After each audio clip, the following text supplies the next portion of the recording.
What is up? Hope you're having a wonderful day and welcome back to Seton Hill Studios. If it's your first time on the channel, my name is Steven, and today, for the sixth time, we are back at it with the Fat Electrician, wrecking and trolling the Germans with a wooden plane, DH-98 Mosquito. As y'all know, I've been on a tear lately with Nick and his channel, The Fat Electrician. If you haven't seen his channel or subscribed to his channel, I'm going to link his channel and the original video in the video description. You got to subscribe. This dude's a beast. I also broke down and finally created a playlist. So if you go to our homepage and scroll down, it's called The Fat Electrician Reactions. You can find all my reactions to his video right here on the channel, all in one place. Because we're going to check out more, ain't no doubt about that. All right, guys, a couple ways you can support the channel. The main way is to become a channel member right here on YouTube. Now, this gives you access to members-only videos and other exclusive perks. As of now, I have over 100 videos for members only, and I add to that periodically. Or if you dig what I'm doing, you can head on over to buy me a coffee for a one-time donation. But like I tell you, every video, no expectations, no obligations, and it's always appreciated. Shout out to the channel members. You guys are the real MVPs and allow me to do this, so thank you so much. Hey, like I said, I've been on a tear with the Fat Electrician. I'm ready to learn something today. Without further ado, let's get into it.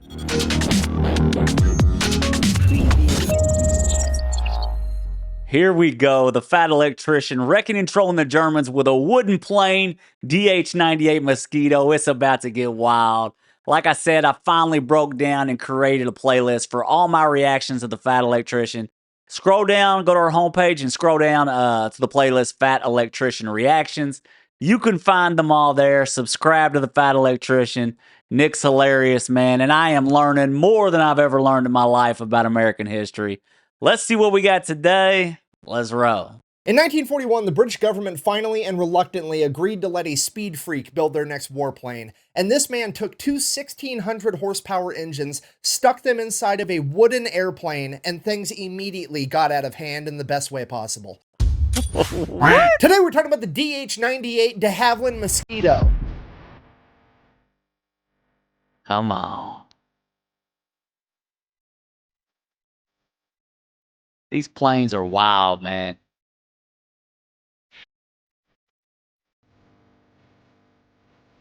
I got beat, I ain't gonna lie.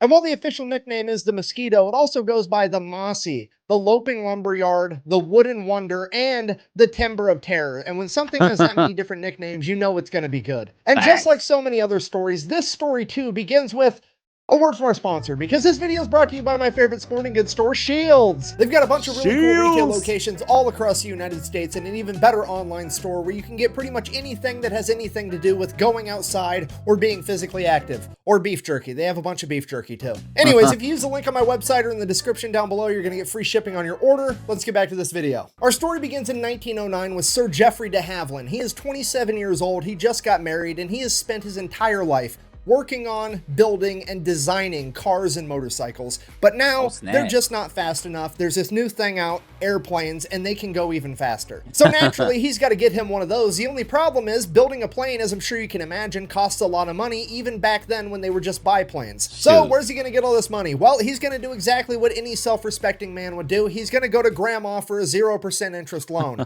And when I say a 0% interest loan, I mean he goes to his grandmother and asks for a, and I quote, advance on his inheritance. Straight up, grandma, you need... Hey, I can't say I didn't hit granny up once or twice in my life. Hey, that's the way you got to do it. I'm telling you what. It's funny that they was doing it in 1909.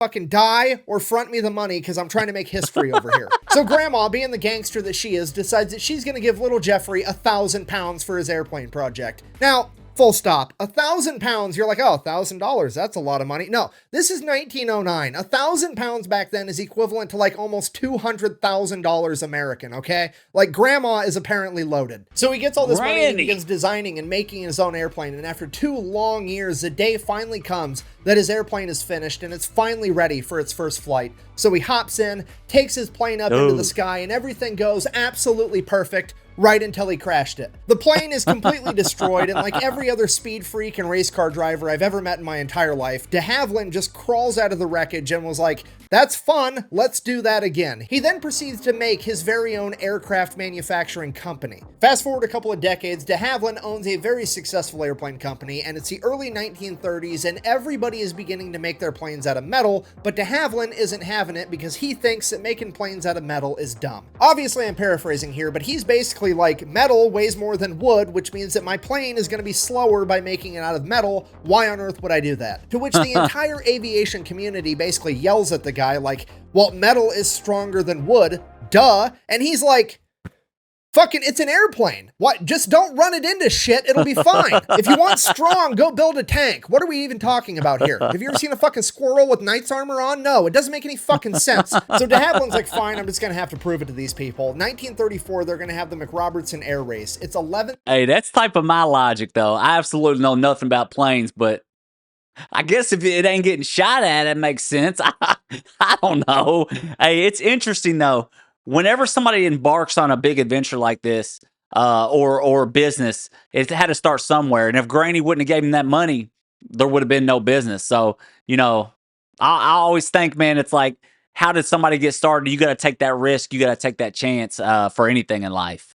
Fine. If you want strong, go build a tank. What are we even talking about here? Have you ever seen a fucking squirrel with knight's armor on? No, it doesn't make any fucking sense. So de Havilland's like, fine, I'm just going to have to prove it to these people. 1934, they're going to have the McRobertson Air Race. It's 11,200 miles from England to Melbourne, Australia. You have to fly all the way there. You can take any route you want. You can stop to refuel as many times as you want. There's this huge cash prize of 15,000 pounds.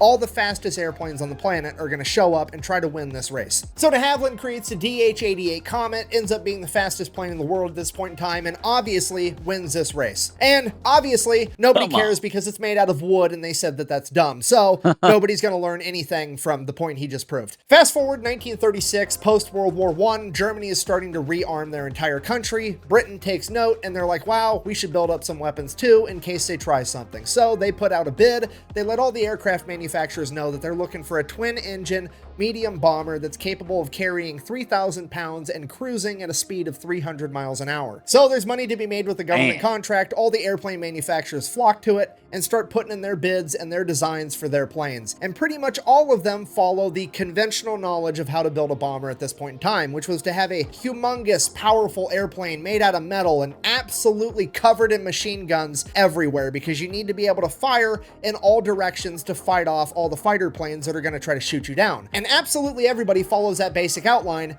except for de Havilland. He decides that he's going to build a plane using a completely different ideology from everybody else. Instead of having a plane that's going to have armor and machine guns and be able to win a firefight in the air against other fighter planes, he's just going to avoid the firefight altogether. Because at the end of the day, the bombers... You know what this story reminds me of? Y'all call me cheesy, but hey, David and Goliath. Everybody fought Goliath with all this armor and this, that, and the other. David comes out there with a sling, smack, right to the head, lights out. I don't know why, but this story just kind of reminds me of that. Everybody else. Instead of having a plane that's going to have armor and machine guns and be able to win a firefight in the air against other fighter planes, he's just going to avoid the firefight altogether. Because at the end of the day, the bomber's job isn't to shoot down fighter airplanes, it's to deliver the bomb. He's going to get rid of all the armor, all the machine guns, all the defensive countermeasures that other bombers have, and use all of his efforts to try to get this plane as fast as possible to just be able to outrun the firefight. Because you know what's better than getting shot at and having body armor on? Not getting shot at. Realizing that an ounce of prevention is worth a pound of cure, he's going to make this plane as fast as possible. And to do that, he's going to make it out of wood. Again. So he builds his wooden bomber. He then proceeds to take the most powerful aircraft engine on the planet, the Merlin, and sticks two of them inside of this thing. And this aircraft is the fastest warplane on the planet. With a cruising speed of 325 miles an hour and a max speed of almost 400 miles an hour, this thing is absolutely untouchable, and that's not even the impressive part. It's the manufacturing process where de Havilland's idea stands head and shoulders above the competition. You have to remember, they're going into World War II. Plastic wasn't widely used yet, and anything that's plastic today was probably metal back then. Metal was used for absolutely everything from canteens to tanks to airplanes. All of it was metal, meaning that throughout the course of World War II, metal became... It is crazy. If you find some of my grandpa had these old trucks and old cars, If you comparing them today, those suckers were straight metal and heavy, and nowadays it's just like kind of plastic cars and trucks that break in 5 minutes. So that is interesting.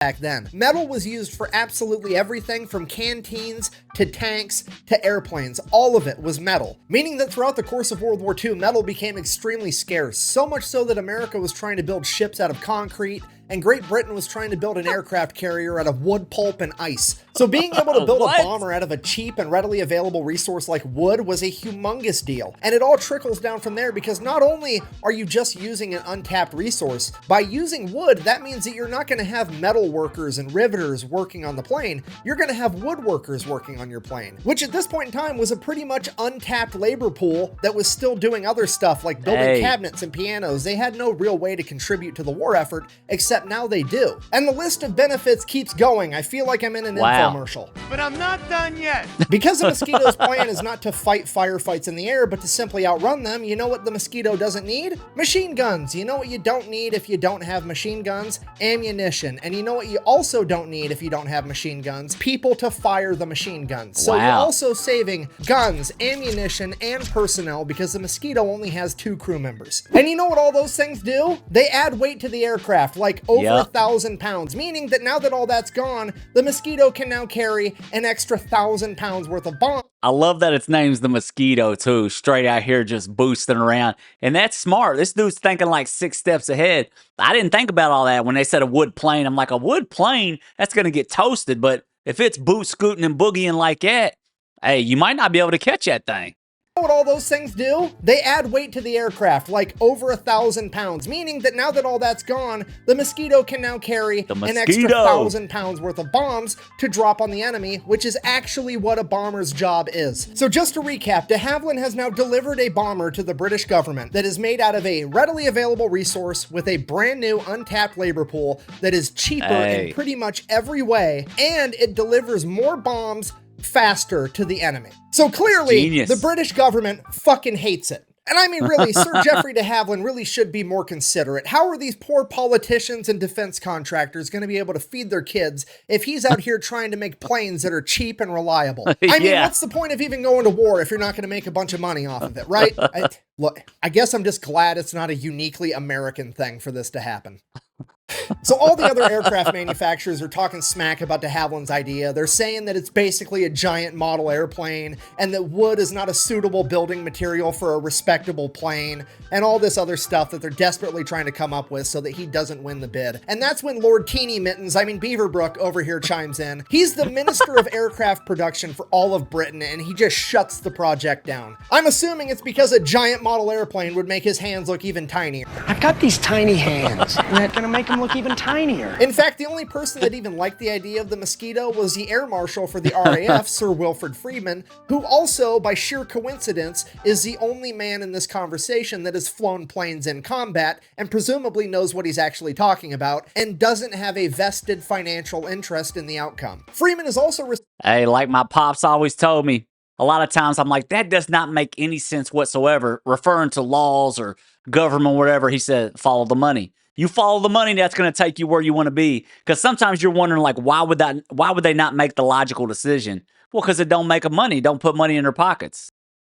Is the only man in this conversation that has flown planes in combat and presumably knows what he's actually talking about and doesn't have a vested financial interest in the outcome. Freeman is also responsible for the RAF ordering the Spitfire, the Hurricane, and the Lancaster bomber, as well as the development of the cool Merlin names. engine. Like, he's got a pretty good track record of picking amazing planes. So obviously we're going to listen to what Sir Wilfrid Freeman has to say, right? Wrong. 100% wrong. What we're going to do is we're going to have Lord Bitchmittens over here fire him, transfer him to a different department, and then take credit for all of his accomplishments and use that newfound status to kill the Mosquito project once and for all. Because politics. And that's pretty much it. 1937, the British government told de Havilland, kick rocks, we're not interested. We're going to move on with our life. Fast forward, 1940, World War II has in fact kicked off, and it is not looking that great for the British because we are right in the middle of the Battle of Britain. Okay, if you don't know, the Battle of Britain, also known as the Air Battle for England, was basically the Germans were bombing Britain every day for about 3 months straight. Britain was obviously sending up their air force to fight back. Both sides lost thousands of people and thousands of airplanes. Okay, if you're not picking up what I'm putting down, I'm trying to tell you the RAF is now short a bunch of planes and a bunch of pilots, and there's really no way of replenishing the amount of planes because metal is extremely scarce, as well as the manpower to make the planes anyways. If only there was some type of plane that they could make out of an alternative material to metal that had a completely different labor force to build it. Oh wait, we've had that literally the entire time. We just didn't want to use it because of politics. Perfect. So the British government I love the way Nick delivers some of this. He cracks me up, the sarcasm, because it's crazy. Some of this stuff's just crazy. I'm going to tell you what. That's why I don't watch the legacy news. I end up shaking my head. Different labor force to build it. Oh wait, we've had that literally the entire time. We just didn't want to use it because of politics. Perfect. So the British government finally reluctantly orders 50 of them. So de Havilland gets to work right away, builds all these planes, turns them over to the RAF. The RAF then starts practicing with them, and the pilots absolutely love them. The only problem is they're a little bit hard to take off and land, which makes sense because they're basically a paper airplane with a fucking V8 attached to them. So the decision gets made that only the best pilots are going to be allowed to fly these things, and now we got to find what the first mission for the Mosquito is going to be, and it's going to be super secret because nobody knows that this plane even exists yet. So up until this point in the war, the British really didn't have a surveillance plane capable of flying over enemy territory and seeing what they were up to, so they were actually using their fighters, the Spitfire, to do that. And while the Spitfire is awesome, it sucked for this particular job because it simply couldn't hold enough fuel to go very far into enemy territory. The Mosquito, on the other hand, instead of filling it with bombs, we're just going to fill it with an extra gas tank, and this thing is going to be able to fly from England all the way to the Soviet Union and back in one flight without refueling, and that's exactly what it does. Yeah, the Mosquito is for all intents and purposes the world's first long-range reconnaissance aircraft that set the groundwork for every aircraft after it. It's basically the— Dude, what aircraft is that? Is that real? I don't know. Hey, those of you know who, those of you that know stuff about aircraft, the only thing I've seen is like some air shows, but that looks like something off Batman right there. That's absolutely crazy. SR-71. So that's what they use it for the rest of 1941. 1942 rolls around, they're like, oh, hey, good idea. This thing can hold 4,000 pounds worth of ordnance. What if we just did one 500-pound bomb and some extra fuel tanks, and then we could bomb super deep into enemy territory? And that's exactly what they're going to do. Operation Jericho, a bunch of wooden wonders are going to low-level penetrate deep into enemy territory and deliver a payload. Try saying that with a straight face. So a bunch of Mosquitoes take off to Norway. They are going to bomb Gestapo headquarters with 500-pound bombs. They fly all the way there above the ground and or ocean at like 100 feet, make it there more or less completely undetected, and bomb Gestapo headquarters. The only problem was because they were so low to the ground, they decided that they were going to extend the fuse time on the bombs because they don't detonate on impact, they detonate on a timer. So they extended the timer to 11 seconds to allow the planes to get out of the blast radius of the bomb. So they went ahead and they dropped the bombs. The bombs were a direct hit on the Gestapo building. The only problem was the fuse was a little bit too long, and a 500-pound bomb traveling at like 400 miles an hour apparently has enough force in it to go through one wall, through the building, and out the other wall. Wow. And all 4 of the bombs did exactly that, flying completely through the building before detonating. So the mission failed successfully. Did they accomplish their goal? Not really, but they did prove that the Mosquitoes were pretty much unstoppable and very accurate. So now they're going to begin using the Mosquitoes to nuisance bomb Germany. Every night they're going to begin sending out swarms of Mosquitoes to bomb Germany on their own home turf. That's crazy. We watched a video. What was the Operation Praying Mantis, maybe, that talked about 1,000-pound bombs. I can't, when we talk about bombs of this size or weight, is it talking about the actual weight of the bomb or like how much explosives are in there? I don't know. Y'all help me out. It just sounds unbelievable numbers to me. I mean, that's crazy. accurate. So now they're going to begin using the mosquitoes to nuisance bomb Germany. Every night, they're going to begin sending out swarms of mosquitoes to bomb Germany on their own home turf to begin weakening their morale. And with the mosquitoes, this works for some reason way better than any other plane was ever able to do it. Like, the mosquitoes rarely ever get caught when they're dropping bombs. So they're kind of like, okay, well, let's try a bigger bomb then. And the RAF starts using the Mosquito to drop the 4,000-pound blockbuster bomb on Berlin. They then proceeded... Hold on, dude. Hold on. Happy Christmas, Adolf. Merry Christmas. 4,000-pound bomb? That's wild out here, man. Did they actually write on this? This is crazy.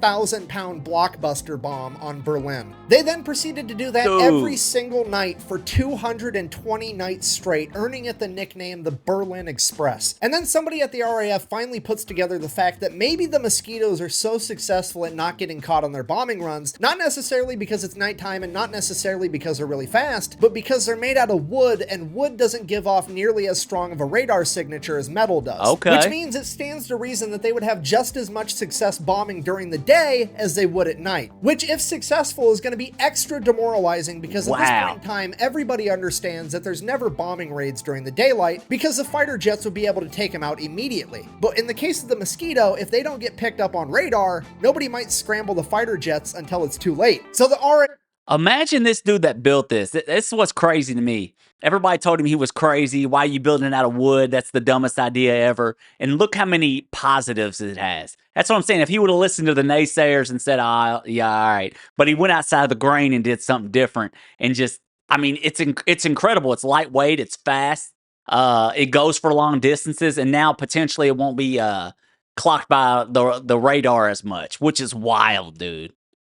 Because the fighter jets would be able to take them out immediately. But in the case of the Mosquito, if they don't get picked up on radar, nobody might scramble the fighter jets until it's too late. So the RAF, with their immaculate sense of British humor, realize that this is a very rare opportunity to troll the enemy that they cannot afford to waste. So, British intelligence finds out that January 30th, 1943, the Nazis are going to be holding a humongous rally to celebrate their 10-year anniversary of coming to power. It's going to be huge. Hitler's right-hand man, Hermann Göring, is going to be there giving a big speech. They're going to put the entire thing out on the radio waves so the whole country can hear it. It's going to be a huge morale boost to the Nazis. And it probably was right up until the RAF sent out the Mosquitoes and bombed all of the broadcasting towers for Berlin. So the entire country just got to hear explosions, screams, and then the radio cut out forever. And then the British turned it into an entire propaganda thing, because not only are we hitting you on your own home turf in broad daylight, it's also in a wooden plane. So the Nazis are absolutely furious. They want to retaliate, so they ramp up air raids on Britain.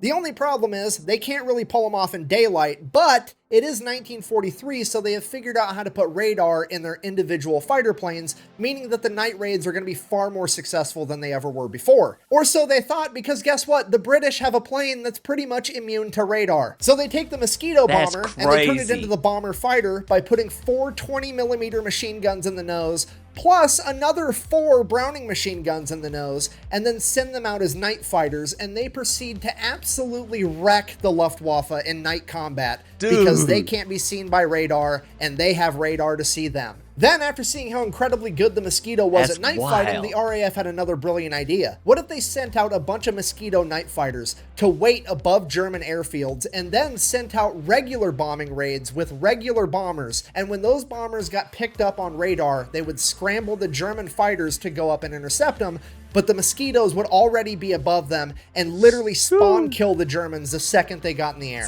Not only did this work, it virtually shut down the Luftwaffe's ability to operate at night altogether, and the British were able to bomb Germany completely unopposed. At this point, Hermann Göring is sitting in his office like, what? Okay, fine, I'm cool, I'm fine.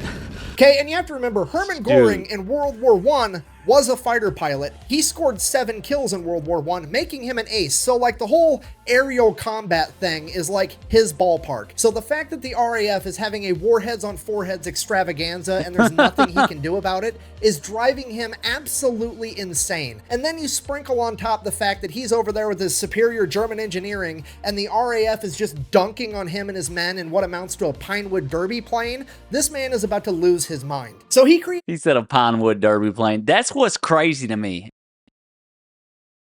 Simplistically, it's like a wooden plane.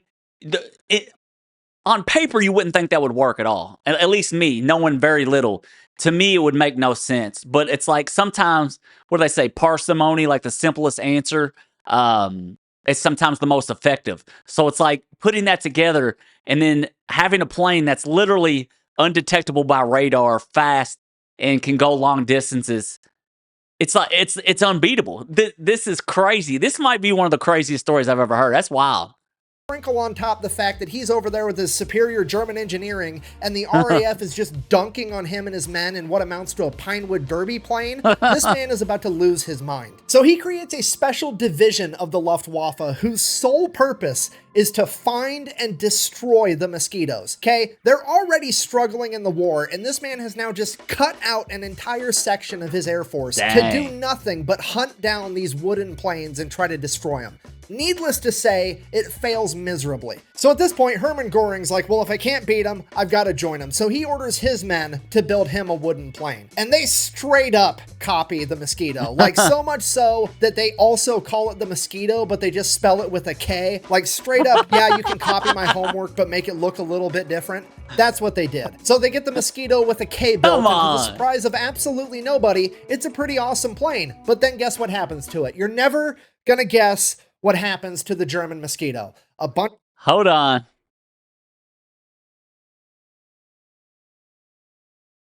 I got nothing. I don't know. I was going to try to guess, but I got nothing. I have no idea.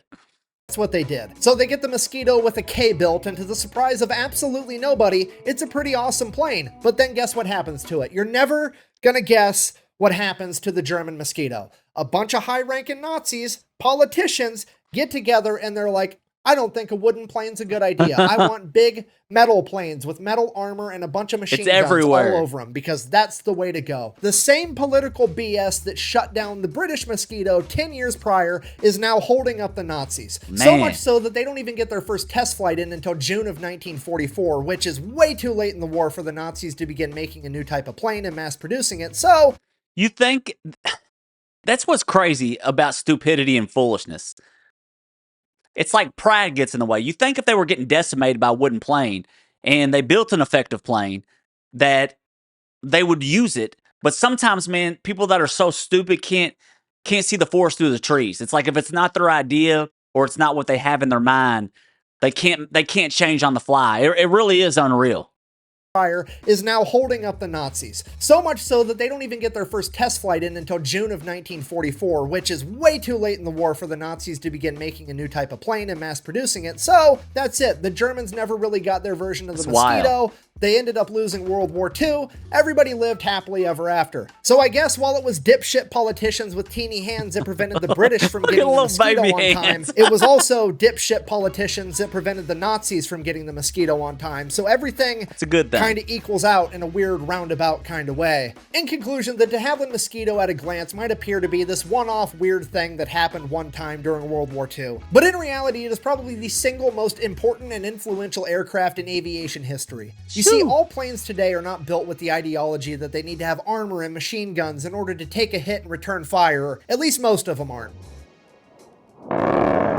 They would pretty much all much rather be so fast that they can't be caught, or so sneaky that they never get seen. Woo! And that entire strategy was pioneered by a wooden plane in World War II known as a de Havilland Mosquito. Thank you for watching. Best way to support the channel is go buy some merch over at thefatelectrician.com. Quack bang! Out. Wow. Also, the more I study history, the more absolutely positive I become that all politicians are morons, and I'm pretty sure the only Facts. reason they have to run for office is because they can't walk and chew bubblegum for office. Why are politicians morons? Okay, no, seriously. It's like the saying, oh, you can lead a horse to water, but you can't make him drink. Ha ha ha. Except the horse is somehow your boss that you're for some reason partially responsible for hiring, but also you have no authority to fire. And now the horse is like making all these amazing stock trades with top secret information that only the horse could know, which is illegal. But also the horse gets to determine what's illegal. So you have no standing to do anything about it, even though you hired the horse and now you can't fire it. I go buy a shirt at thefatelectrician.com. Thanks. Hey, I feel you. It's absolute madness. I don't think nobody ever make any sense out of that. Hey, this story was wild, dude. A wooden plane that was such a beast. It reminds me of the story David and Goliath, no lie. And it's like, it's a mosquito. I love the name. Like it's a pest. It flies under the radar, just gets things done. Absolutely epic. Hey, if you haven't subscribed, go subscribe to the Flat Electrician, dude. Nick's a beast. Shoot down your recommendations in the comments below. I love this one. Hope you enjoyed it. Another banger from Nick, dude. Hey, this one blew my mind. A wooden plane out here doing things I never thought I was capable of. I need to study about planes more because I feel like each of them have their individual purposes and can do all types of stuff. But shoot down your recommendations for the Fat Electrician down below. I'm loving the journey. Like, subscribe. Thanks for kicking it. And as always, I'll see you on the next one.